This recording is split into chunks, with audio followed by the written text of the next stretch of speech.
Hello everyone and welcome back to my channel. Today I'm going to be talking about all of the books that I read in the month of August. So despite me thinking I wasn't going to have a lot of time to read in August because we started our homeschool back up at the end of July, I ended up reading 11 books. Not entirely certain how that happened, but I'm not going to argue. Or maybe I should just say I finished 11 books because some of them I did not start in the month of August. So since this could take a while, let's just go ahead and get into them. So these are not going to be completely in the order that I read them because 3 of them are part of the same series and I might as well talk about them all together. And that is volumes 1, 2, and 3 of Snow White with the Red Hair by Sorata Akiduki. Now, as I mentioned in one of my previous videos, or maybe multiples, I have seen the anime for this, although I recently discovered that apparently I've only seen season 1 and there are 2 seasons.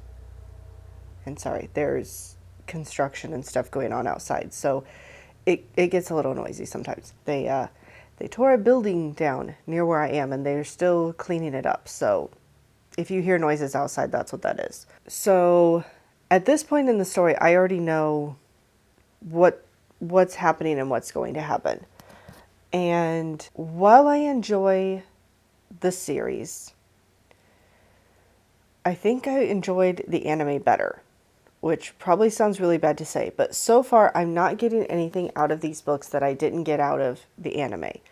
I think there might be a little bit, at least in the first volume, I think there was more of getting some of the characters' thoughts that I didn't get in the anime, but I feel like there was far less of that in the second and third volumes, and I don't feel like there's anything in here that was not in the anime. Plus, there are points in the book where there's short action sequences, and I'll see if I can find one, but it'll just be a quick somebody gets hit or kicked or something like that.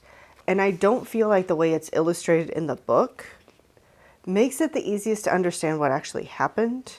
Of course, now I'm struggling to find one. There's not a lot of action sequences in here, so that's probably part of it. Okay, this one might be a decent one.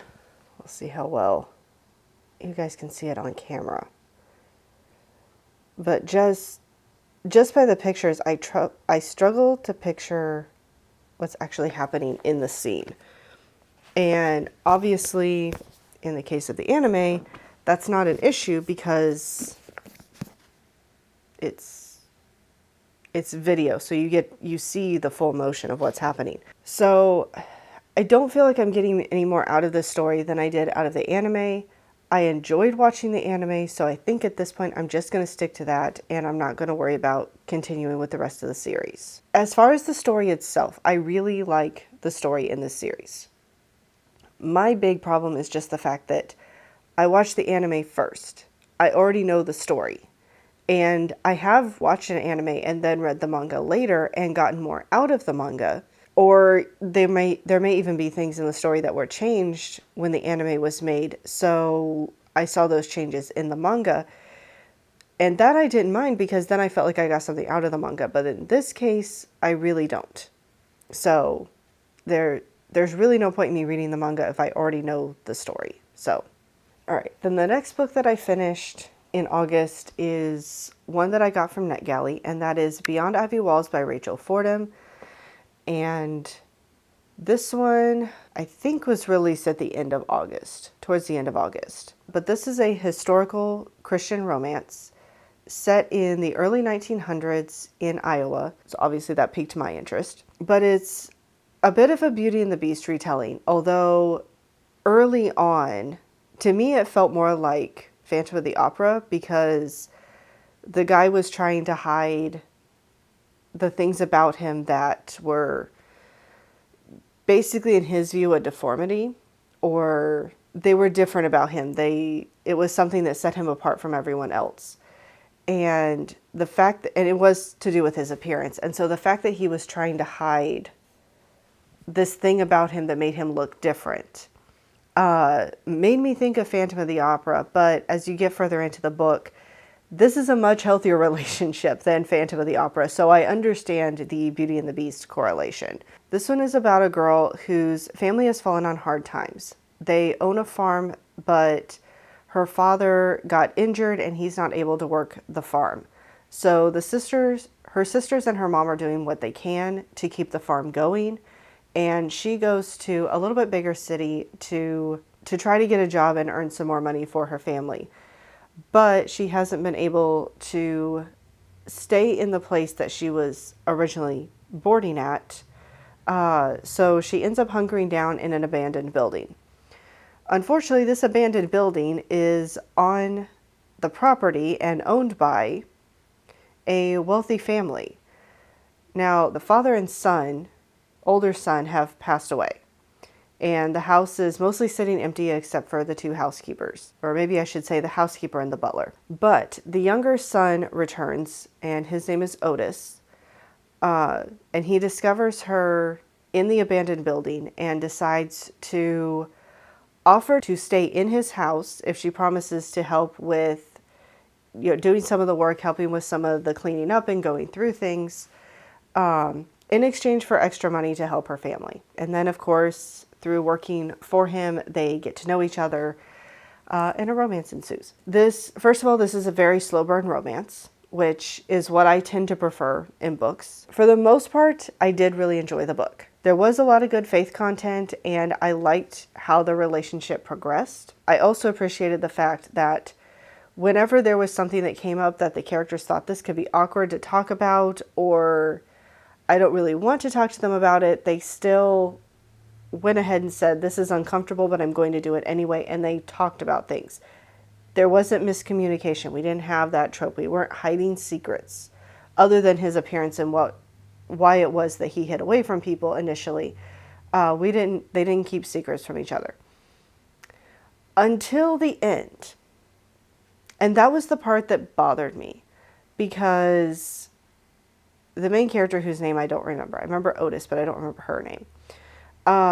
She made a discovery that related to something Otis wanted to know that had to do with his family. But she was afraid if she revealed that to him, that it would cause some hurt for somebody else that she knew, potentially. So she doesn't tell him. And she keeps putting it off, and she thinks, I'll wait until after this masquerade roller skating event that's going on that they agreed to go to, or he agreed to go to. Then I'll tell him. But then, of course, it makes things awkward for a while because she's keeping this secret. She doesn't want to hurt him. She doesn't want to hurt the other family, but she doesn't know what else to do, and she doesn't want to tell him right away. And it bothered me because up until that point in the book, every time something uncomfortable came up, where it would not be a nice, comfortable conversation to have, they still said, but I need to talk to them about this. And they would talk it out. And that came from both sides. Until all of a sudden it's this. And suddenly we can't sit down and talk it out and figure something out so that hopefully nobody gets hurt. I'm just going to keep it a secret for a while and not tell him. This book did such a good job of, we don't have any miscommunication. We're not keeping secrets, to suddenly we are. It didn't feel in character. It very much felt like it was used for the plot. So that was really the big issue that I had with the book, is this one secret that we apparently couldn't talk about. I did notice as it got later in the book, I was seeing less faith content as well. I think the last thing I saw is there's a point where the main character goes home for a few days to see her family, see how they're doing. And she writes a letter to him asking him to pray for her family, pray for a miracle. And that's what they're all praying for. And I feel like that's the last time anything with faith comes up. And the only reason it bothers me is because there were different things with faith that came up throughout the rest of the book. But there comes a point where Otis has to make a decision. And while I believe he made the right decision, most of his other decisions were in some way related to his faith. And his faith came from his mother. Like, it was based on what she taught him the love he saw from her, because he didn't feel like he got that from his father. But he did still have some faith, and that was kind of how some of his decisions were made. And he was like, this, I feel like this is the right thing to do. I feel like this is what God would want me to do, until it came to this instance. And it felt more like he was making this decision completely on his own. And there wasn't any point where he stopped to think, what's the right thing to do? What would God want me to do? What does the Bible say about this? And again, it's one of those things where, because it was covered so well in the rest of the book, I found it interesting that when we got to this one big part of the book, that all of a sudden we had miscommunication, and we had characters not talking about their faith and not making decisions based on what does the Bible say, and how should I make this decision? What's the best decision to make? So I don't know, that part was just kind of odd, because it was woven so well into the rest of the story. I was kind of confused when it stopped being part of the story. I still think it was a good book. I still enjoyed my time with it. Unfortunately, that lowered my rating a little bit, because I thought it could have been handled better in just that last part of the book. And now it sounds like somebody's mowing. So I think we're hitting that point where everyone's wanting to get their yard mowed for the last time this season, hopefully. So yeah. And then the next book I finished, I've been working on for several months, and that is Mere Christianity by C.S. Lewis. I started this one, I think in April or May, possibly earlier, but I think it was April or May. And I took a break over the summer because I was doing a women's Bible study at my church, and just trying to keep up with that was enough work. So I put Mere Christianity aside, but I did get it finished in August. And I'd always heard people talk about how good of a book this is, and how much, every Christian needs to read this book. They weren't kidding. Now, the first one or two books, there were a lot of things that I got out of it, but I can't say I was as enthralled with it as I was the last two books. And I think a lot of it is because the first book especially, because this book is divided into 4 books. The first book especially is just kind of laying the groundwork and kind of saying, these are things that we should understand to be true, whether you're a Christian or not. And then taking those things in book 2 to prove that Christianity is true. And then in books 3 and 4, saying, if Christianity is true, then what does that mean for us?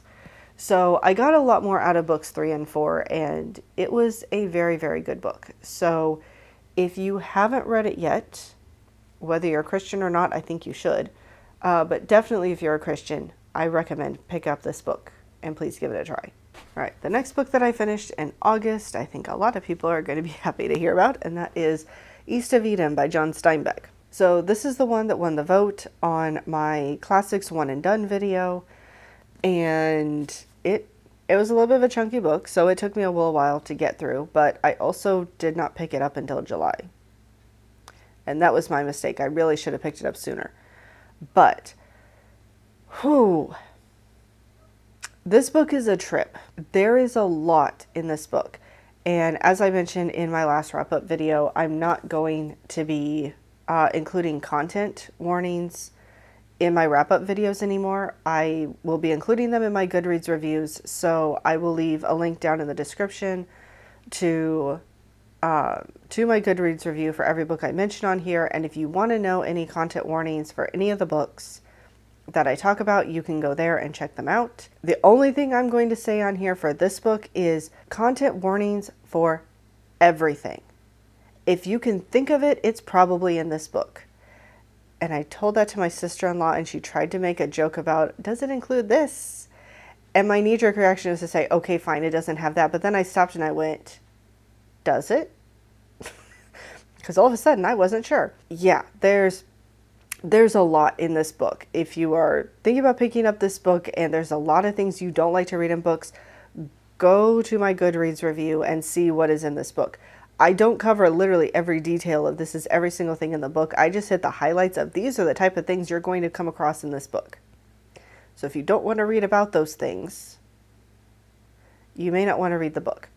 However, I will say, despite it having all of those things in there, it is a really good story. I do like John Steinbeck's writing, and I think he tells the story very well. I don't think there's a single character in this book.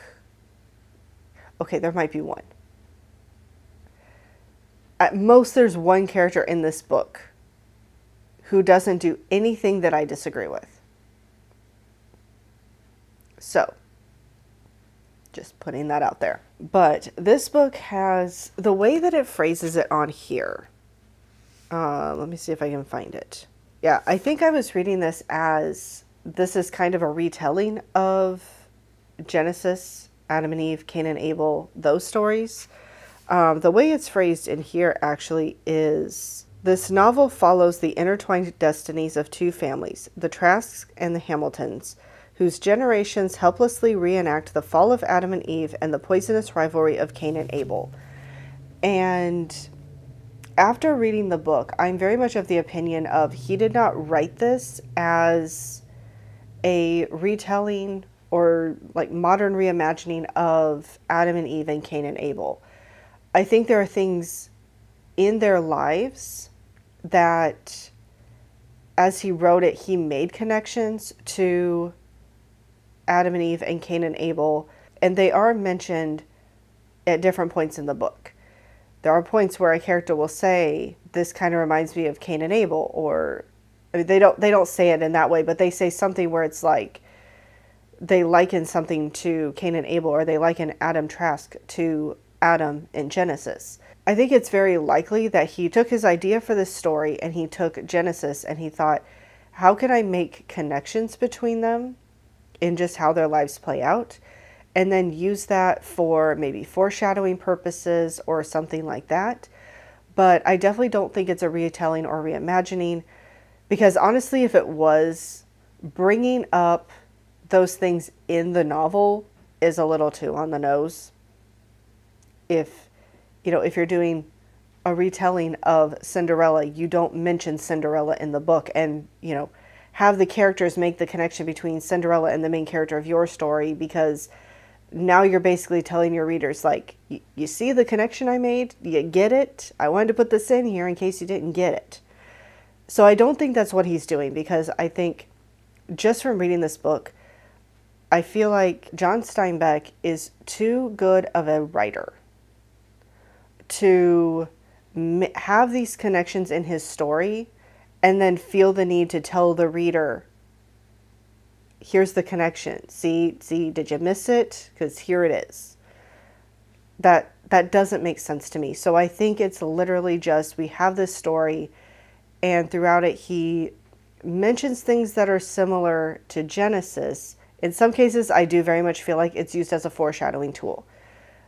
Other things, it could be used in a different way, but I do feel like the connections he makes, there is a purpose to them, but not because he was trying to write a modern version of Genesis, if that makes any sense. If you don't know what this book is about, because I'm kind of rambling about Genesis and not much else.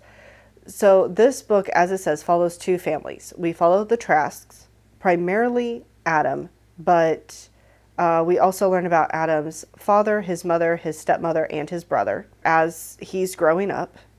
And then he moves out west with his wife, and we get her story. We get the story of their twin boys named Cal and Aaron. Then we also have the Hamiltons. And Samuel Hamilton is the main character that we follow. But he's a generation older than Adam. He's basically Adam's father's age. But Samuel and his wife had 9 kids. And we get the story of Samuel and his wife. We get the story of their kids. There is a lot in here for what it felt like at times, the book pointing out that this is Adam Trask's story, like the inside flap summary pointing out this is Adam's story. It is, but we don't get Adam's perspective as often as you would think for it being his story. Oftentimes it feels like it's as much his story because we're getting the stories of the people that are connected to him and how they see him and how they interact with him as we do just from getting Adam's perspective. There's a lot of things in Adam's life that do not go the way that he wants them to. They do not go the way that he planned. And a lot of this book is, how does he respond to that? How does it shape him? How does it change him? And how do the things that happen in his life affect those that he's around later? So like, how does his upbringing and his relationship with his brother affect his relationship with his wife? How does that relationship affect his relationship with his sons? And so on. It very much is a generational story, a family story, family saga. And again, it is really well written. I will say though, the one thing that caught me off guard at some point while reading this book is the fact that I didn't cry once in this book. Not a single time. And I cry easily. And I did not cry once. And it took me a while to figure out why. Because especially in the second half of the book, the first half of the book, most of the people are younger or middle-aged or whatever. And as you get into the second half of the book, because we're chronicling from Adam's childhood, possibly even before Adam, because I think we follow more of his father's story initially, all the way until I think he's in about his 40s or 50s. So you're having characters age, and in the second half of the book especially, there are some deaths. It's just a part of life. People are getting older, some people die. And I realized even reading through those that I wasn't crying. I was sad that some of the people died, but I wasn't crying when it happened. And I wasn't sure why until I got to one and realized it's literally in the way he presents it. John Steinbeck does not hover on or spend a lot of time on the illnesses or the deterioration because of age or whatever the case may be. It's, this person is sick and this is what was happening, and then they died and we move on. Literally, the point where I recognized it was where there was a character who was sick and dying, and the doctor tells his wife, as he's about to leave his house and go see that person, he tells his wife to contact the sick person's family member and tell them that that person was dying. That was the end of the paragraph. There's a page break, and the very next sentence was 3 weeks after the funeral. And that's it. So it's literally, we do get descriptions periodically of the fact that people are dealing with their grief. And I think that's one thing that Steinbeck did well, is we don't focus in on the grief in the moment, but seeing how that grief lingers and how that affects the people after the person is already gone. He does a really good job with that. But there really isn't that lingering on the person's decline or the immediately after in a lot of cases where we have the funeral plans and the funeral and all of that. He doesn't sit in that either at all or for very long. But he does show how it affects people as time goes on. Overall, a very good story, a very well written story. But I do understand, like I said, with all the content warnings in here, I do understand why a lot of people would potentially not want to read the book or potentially not enjoy it. But I really enjoyed my time with it, and it's definitely going to be one of my favorite books of the year. All right, I'll try to speed this up a little bit because I spent a lot of time on that book. The next book that I read is The Gray City by Torben Coleman, and this is it's considered a graphic novel, but I would call it more of a middle grade picture book. I'll insert a picture up here on the screen, but it's more of, you get a picture on one page and then on the other page you have a whole bunch of text. I do think that this would be more for a middle grade audience than a children's audience. So like 8 to 12 years old. I mean, even adults and young adults could read it, but I think that's probably more the demographic it's aimed for, is either middle grade or maybe younger YA, just because of the format of it. But this is a book about a girl who moves to a new town, and she starts noticing that she doesn't really see color anywhere. Everything is just different shades of gray, and her yellow raincoat really stands out. And at some point she starts getting in trouble for the fact that she's wearing colors, and the fact that, like, when she's doing drawings in class, she's using other colors than gray. And so she figures there's got to be something going on here. Why is everything gray? Where's all the color? And the story follows as she tries to figure that out and potentially bring some more color to the world, or at least to this city. And I did really like this story. It's fairly short because, again, it's more of a graphic novel or picture book, but it was a really good story. This one I also got from NetGalley. It was originally published in German, but it's being published in English in September 17th is when it's being published, so not too long after this video goes out. But the illustrations are really well done, and it is an interesting story as to how she comes to the conclusion of what's happening and how the city got to be all gray, and or how the gray in the city came to be. I don't know a good way of phrasing that without giving anything away, so I'm sorry. But yes, I really enjoyed this story, and it is a quick and easy one to get through. So I would recommend checking it out. And then the next two books that I read, well, I don't know if they were the next two literally back to back, but the next two I'm going to talk about that I read were Exit Strategy and Home by Martha Wells. Exit Strategy is book number 4 in the Murderbot Diaries, and Home is book 4.5. So Exit Strategy is a novella, Home is a short story.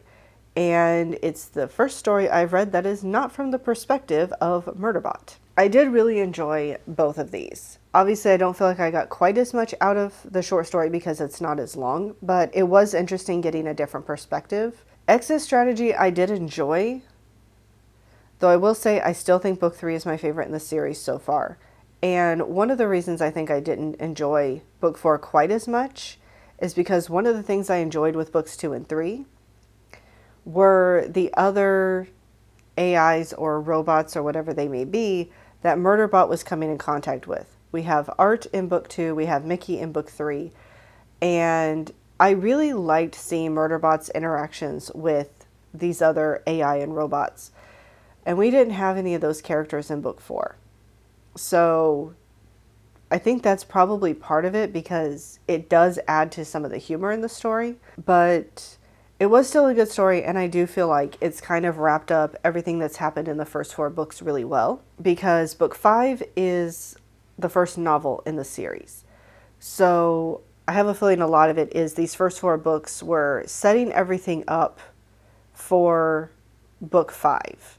So we understand the background, we understand everything that's been going on, what Murderbot has been doing and why, before we get to book 5. I am still planning to continue with the series. I am still enjoying it. Just, unfortunately, this one wasn't quite as much fun as book 3, but I do think it's wrapped up this first part of the story really well. Hey guys, Editing Charlene here. So I realized after I filmed the wrap-up video that somehow I missed a book. And not just I forgot to grab it and I forgot to talk about it, but I have documents where I keep track of everything I've read, and I've been doing this for the past several years and somehow forgot to add this book to those documents.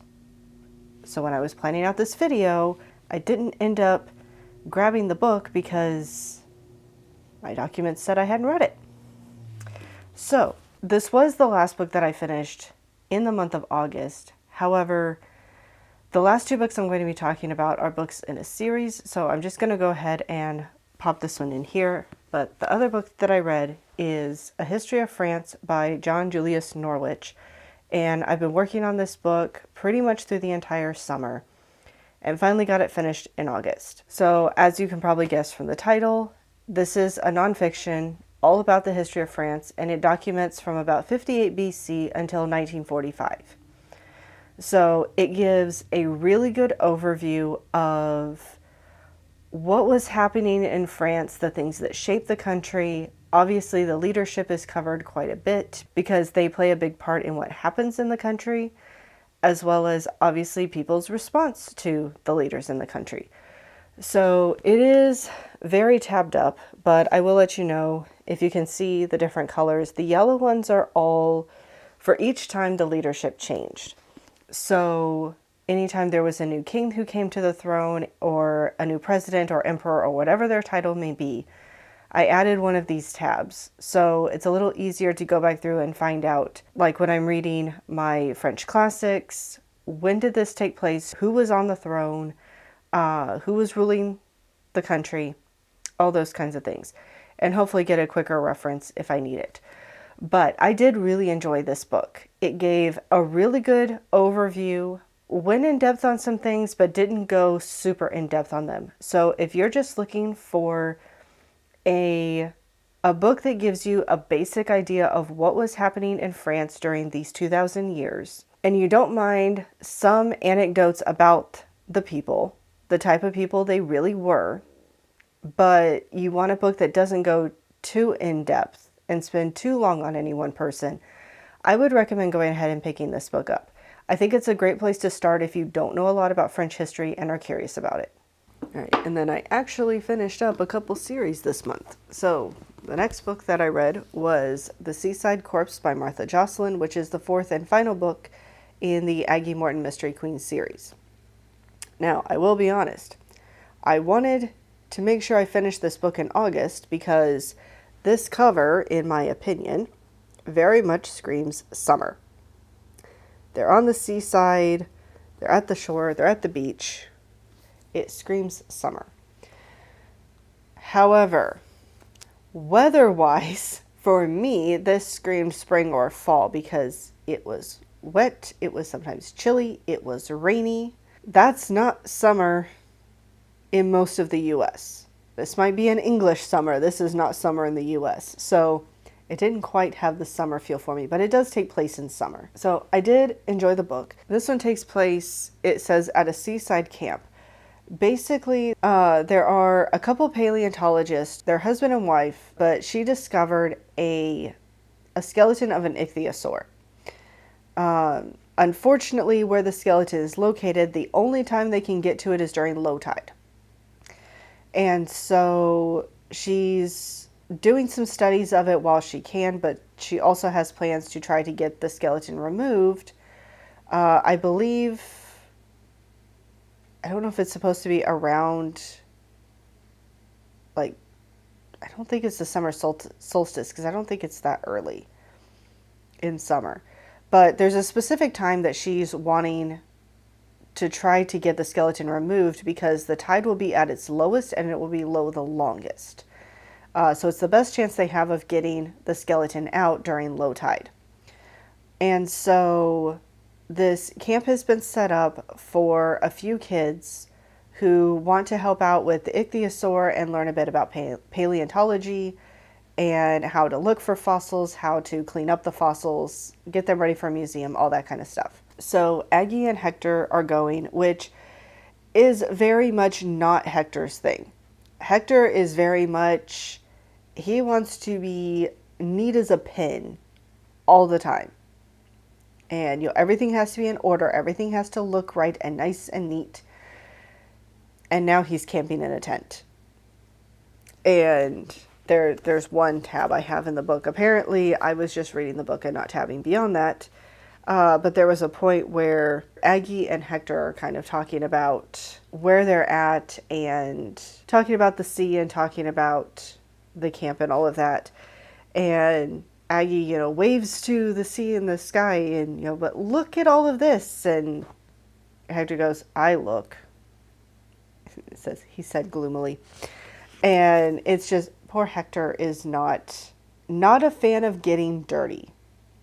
And not a fan of not being able to just sleep in a comfortable bed instead of a cot. So this is very much not Hector's thing as far as living arrangements go. While they're there, there's some arguments that happen between one of the paleontologists and some other people, And then the next morning, as Aggie and Hector are walking along the shore, there is a corpse on the beach, I think partially submerged in water.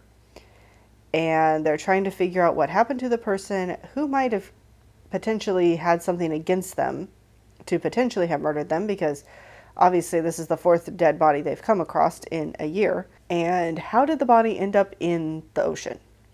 So, I did really enjoy this book. The answer to the mystery was definitely not what I was expecting, but I did still enjoy it because I kind of get, being the last book in the series, you want to do something different. And I appreciated that I'm trying to think of how to phrase this without spoiling anything. I appreciated that she took a different turn with this one. We'll just leave it that way. All right, and then the last book that I read in the month of July was The Shadow Companion by Laura Ann Gilman, which is the third and final book in the Grail Quest trilogy. This is a middle grade fantasy series that takes place during the time of King Arthur in Camelot. I forgot to say, Aggie Morton is also a middle grade series, though that one is a mystery series. And in this one, in the series in general, we follow three kids. You'd think I'd remember their names by now, but I don't. Gerard, Alice, and Newt. We follow them through all of their adventures in this series. In the first book, The Camelot Spell, there is a sleeping spell put on the castle that puts all of the adults to sleep. And so these three kids set out to try to figure out who cast the spell and hopefully try to either get that person to break the spell or figure out how to break it themselves. So this book, I don't know if I'm too worried about saying what the book is about. I feel like it's one of those things that when I hadn't read the books, I didn't think too much about titles. Having read the books, I'm like, the title of the second book kind of gives away the plot of it, also gives away a little bit about the first book. And the title of the series kind of gives away the third book's plot. So, yes, in this one we are questing for the Holy Grail. And I did enjoy this book.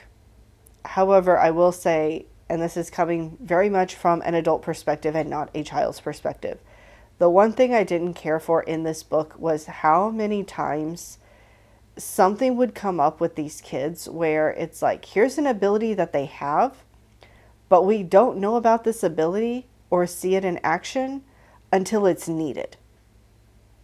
So there's no foreshadowing. There's nothing set up where it's like, just as a for instance, there is a character who can use magic. And we see that character at one point practicing magic, hidden away, because not everybody is a fan of magic. But the magic that the character practices is kind of like stirring up the wind, bringing in a bit of a storm, that type of thing. But then a little bit later, when that character's magic is needed, that character is conjuring fire. And we never saw that character using their magic to create fire before. And then at the end of the book, there's a revelation made about a character that I don't even feel like we got a hint of this being the case. And suddenly it's like, not only do we have that revelation that this is something about the character we didn't know, but also this is what it means the character can do. And again, there was no hint of that prior to it. And I get it, part of it might just be it's a middle grade, and this, I looked it up at one point, I don't remember now. This was published in 2006. So I feel like this was published right around the time, like probably a few years, maybe, I would say 5 to 7 at the most, before middle grade really started changing, I feel like. And it seemed like we were getting stories that were more in depth. There's a lot more to them, especially for older middle grade. I mean, you figure at this point, I know the first 5 Harry Potter books were out at this point. I don't know if book 6 was yet or not. 7 definitely wasn't. 6 might have been. I don't know. It's been too long. Although you also figure that all 3 books would need to fit within the mold of the series up to that point anyway. And I don't know when the first book was published. But it really just feels like there were a lot of things put in here that it's almost like the characters get into this situation. I got to figure out a way to get them out. So, okay, characters are now able to do this.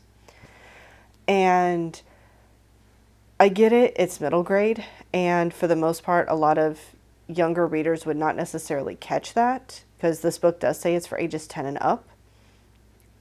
But for me, as an adult reading it, it just feels like a lot of plot convenience. That was really my biggest issue with the book.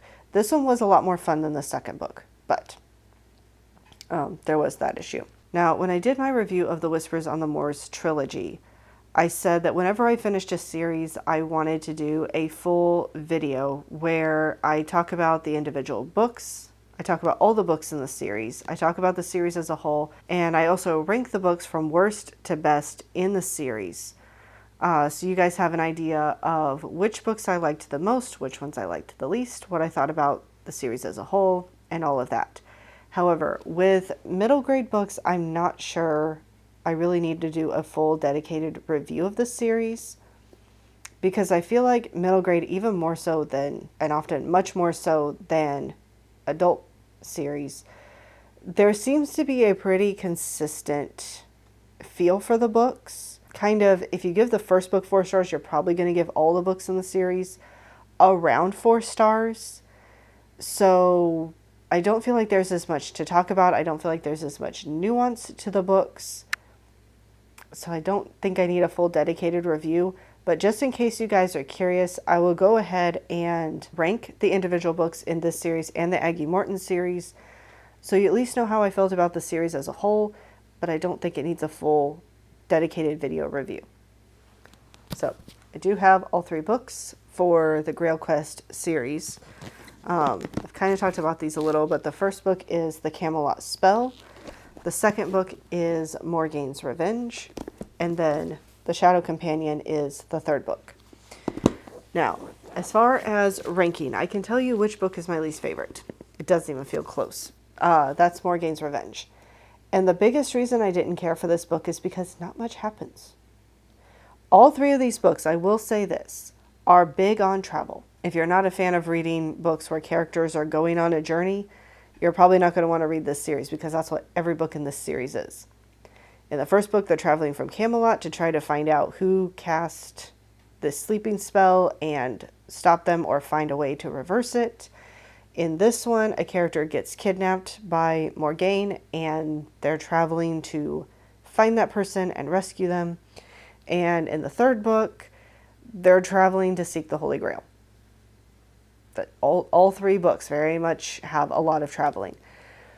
However, this one, not much happened while the characters were traveling, and even the character that got kidnapped, I didn't feel like we got a whole lot of information on what was happening with the character. We knew what was happening, we were being told that this was happening, but we weren't seeing it played out on page for the most part. So this one's definitely my least favorite of the 3. This is one case where it was, I think the author was trying to avoid plot convenience, potentially, but we still could have used more information in here to really avoid it. But we needed a character who could use magic in the third book, and so we needed to have that set up in the second book, and that's really all it felt like this book was there for. Sorry, that probably sounded a little mean. So then we have the first and second books, and I think, unfortunately, I don't remember the first book as well. If there were plot conveniences in here, I don't remember them at this point. But I think I'm going to put The Shadow Companion at number 2, simply because of the plot conveniences. This ranking is purely based on my personal enjoyment of them. So, there were a lot of things I liked about this book. Even though they were journeying a lot, there were a lot of different things happening, and I did enjoy that part of the book. However, the plot conveniences kind of brought my rating down a little, so I'm going to put this one in the second spot. And then The Camelot Spell is my favorite in the series. I mean, the traveling didn't bother me in the first book because it's the first book in a series. I have no expectations for this book when I started, or I had no expectations for the series when I started this book. But I enjoyed seeing the characters learn to work together, to see their friendship grow, and all of that, as well as the things that they discovered along the way. I don't remember there being plot conveniences in this one. It's possible that there were, and I just don't remember, but I don't remember that being the case. And so just getting to enter this world and see Camelot, see Merlin, see Morgane, see all these different people from Arthurian legend from the viewpoint of these kids and within the context of this story was a lot of fun. So I think this is still my favorite in the series, though I will say, as far as how much was happening in the story that the kids were involved in, there was more in The Shadow Companion. And if not for the plot conveniences, this would be my favorite book. So that is my ranking of those 3 books in the series. Number 2, number 3, number 1. Aggie Morton's going to be a little bit harder to show you because I don't have the first book. I've loaned it out to someone and I don't have it yet. So the first book in the series, if you're not familiar, is The Body Under the Piano. The second book is Peril at Owl Park. The third is The Dead Man in the Garden. And the fourth is, of course, The Seaside Corpse. And apparently I did not pay close enough attention when I was first picking up this series. I picked up The Body Under the Piano one year in fall, and that it wasn't until the following Christmas, over a year later, that I finally got to Peril at Owl Park because I knew it took place over the Christmas holidays. So I wanted to read it in December. Finally got to it. I think last year. So that would mean I read the first book in like September, October of 2022. So it's been a little while since I read the first one, but I read this one last December. Then I wanted to get to The Dead Man in the Garden in the spring so I could get to The Seaside Corpse in the summer. And if you look at these covers, and I'll try to pop a picture of the first one up there as well, they are very seasonal books. And they actually take place in the 4 seasons. The first book takes place in fall. This one takes place over Christmas break. This one takes place in the spring. This one takes place in the summer. So if you want a series, you can start in the fall and read throughout the next 4 seasons. I'd recommend picking this one up. These are very much cozy mysteries, so I really enjoyed them. But I know my top 2. It's figuring out the other 2. And it's close in this case. But I think the number 4 book, the worst of the 4, it's not a bad book. Just of the 4, it's my least favorite. It's probably going to be The Seaside Corpse. Again, it's not by a lot, but I think if nothing else, it's the setting. I don't mind things that have to do with history and paleontology and stuff like that, but it's not, paleontology is not necessarily something I have a lot of interest in. And again, I was reading this as a summer read, and this, I'm going to guess, is basically an English summer where sometimes it's really good weather and sometimes it's less than ideal weather. And this just, it didn't have the summer feel for me that I was looking for in the first place. Second of all, paleontology, not something that I'm that big on. And also, one of the things that's missing, and you'll notice this with my number 3 book as well, Granny Jane is not in this book very much. And Aggie, Granny Jane, and Hector working together is what I enjoyed so much with this series. So the fact that she's barely in this one, unfortunately, made me not enjoy this book quite as much either. The one big redeeming thing is I did like the ultimate answer to this book. Who did it? So I did enjoy that part of it. But the rest of the book, I don't think I enjoyed it quite as much as I did the other books in the series. So that is going to mean that the first book is in the number 3 spot. I did enjoy this one, but this book is more focused on, in the very first book, Hector has just come to England, so he's just meeting Aggie. They don't know each other yet. They're starting their friendship. So they're trying to solve this mystery while also getting to know each other and seeing how each person thinks and how they would go about things. And again, Granny Jane is not in this one very much, if at all. I'm not sure Granny Jane's really in this one. It was good. I did enjoy it. Unfortunately, there's a lot about it I don't remember at this point, but I did really enjoy it. However, I didn't enjoy it more than the other 2 books still left in the series. So, in the number 2 spot is going to be the 3rd book in the series. I did really enjoy this one. In this one, they're on vacation at a Yorkshire spa, mostly for Aggie's mother's health. I almost wanted to say health. But we do have Aggie, Hector, and Granny Jane there as well. And yes, the 3 of them working together to solve two murders, not one, but two murders, really made this book a lot of fun. And also some of the other characters they come across and stuff. I did really enjoy this one. This one was a lot of fun to read. However, my favorite, easily, is Peril at Owl Park, which you obviously knew because it's the only book left for me to talk about. But I think the biggest reason I liked this one so much is because more than the other books in the series, this is a locked room mystery. It's December, it's winter. When the murder happens, they're all kind of snowed in. They're not completely snowed in. It is possible for other people to get there, but not easily. And then the inspector who shows up is like, nobody is leaving the premises. And they're on an estate out in the country, so it's not like they can even just say, we're just going to sneak away and walk into town. It's not that close. So the house is being watched. Nobody's able to come onto the premises or leave the premises. And so it very much is a locked room mystery. You're stuck in this one place knowing there's a murderer among you. You just don't know who it is.